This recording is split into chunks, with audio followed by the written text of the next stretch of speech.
গোসল করলাম, গোসল করে মজা পেলাম। 30 টাকা নিল। এটা গোসল করলে 20 টাকাও দেয়, অনেকে 30 টাকাও দেয়, অনেকে বলে যে আমাদের কাছে নাই, তাদের কাছে কোনো দাবি নাই। আমরা এখানে ওযু করার উদ্দেশ্য হলো এখানে পানিটা ভালো যাচ্ছে, এখানে অনেক ভিড়। আমরা মুরব্বীরা আছে, অনেকে পিছলা গায়ে পড়ে যাচ্ছে, ব্যথা পাচ্ছে। এটা ভালো একটা পদ্ধতি।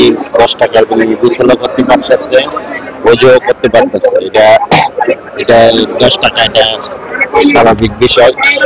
আমাদের কাছে মনে হইতেছে ইস্তেমার জন্য সুন্দর একটা পদ্ধতি শেষ করছে। পয়দার উঠতে ওটা কষ্ট হয় যায়, বুঝলেন?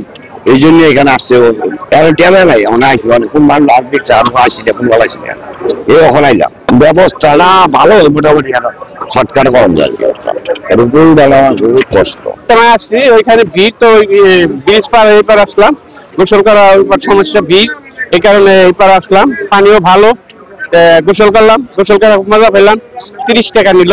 পানিতে কোনো দুর্গন্ধ নাই, অনেক সুন্দর পানি। এই যে ব্যবস্থাটা করেছে কি মনে হচ্ছে আপনার? এই ব্যবস্থা করছে খুব ভালো মনে হচ্ছে।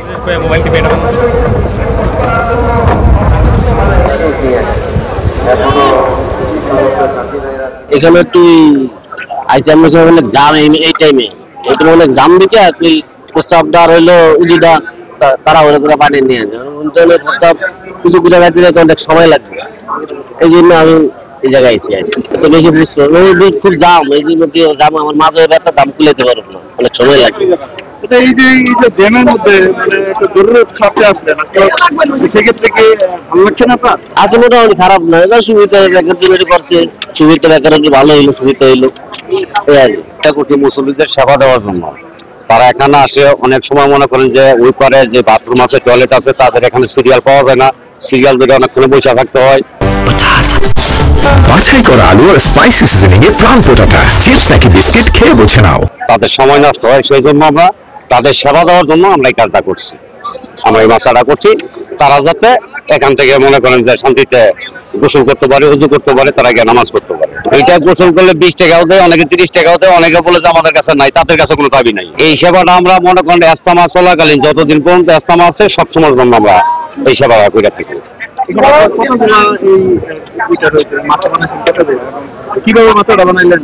এখানে মাছা বানাইছি 3টা আছে, এখানে 3টা আছে। 3টা মনে করেন যে বাস আনছি, বাসায় না তাদের সেবা দেওয়ার জন্য এখানে ই করছি। বানাইছি বাঁশ দিয়া, কাজের সময় বাঁশ গাঁথতে হয়েছে, পাইপ বাঁধতে হয়েছে, রোয়া বাঁধতে হয়েছে, পরে মাছাই না মাছা বিছে পরে এগুলা করা হয়েছে। এগুলা আনুমানিক মনে করেন যে একটা মাছায় 3.5 লাখ বা 4 লক্ষ টাকা খরচ হয়ে গেছে। না উঠলে যা আল্লাহ পাকের ইচ্ছা, এখন করছি আমরা। এটা উঠতেও পারে, না উঠতে পারে, এটা কোনো ই নেই। যদি উঠে তো আলহামদুলিল্লাহ, যদি না উঠে তো আলহামদুলিল্লাহ। মানুষের সেবা দেওয়ার জন্য করছি, আমরা সেবা দিতেছি, এটি হইলো আমাদের কাছে পানা। এই যে পানিগুলা কোথা থেকে আনছেন? এই পানিগুলা আছে ওয়াসার থেকে। হ্যাঁ, ওয়াসা পানি আসছে। হ্যাঁ, পানি ফ্রেশ পানি ওয়াসা থেকে আসে। এই যে সেবা দিচ্ছেন, কেমন হচ্ছে, কেমন লাগছে? আমাদের কাছে খুব ভালো লাগতেছে, সেবা দেওয়ার জন্য আমাদের কাছে খুব ভালো লাগতেছে। হ্যাঁ, বিভিন্ন জায়গা থেকে আসে, তারাও ভালো বলতেছে যে আমাদের সেবার জন্য এটা করছে, তারাও খুব ভালো মনে করতেছে, ভালো হচ্ছে। এরকম ব্যবস্থা কি পরবর্তীতে যদি আলহামদুলিল্লাহ, যদি এটা মনে করেন যে পরবর্তী আমরা এই জায়গা থাকে এভাবে, তাহলে যদি আমরা করতে পারি, যদি প্রশাসন অনুমতি দেয় তাহলে আমরা করতে পারবো, আর যদি তারা অনুমতি না দেয় তাহলে তো পারবো না।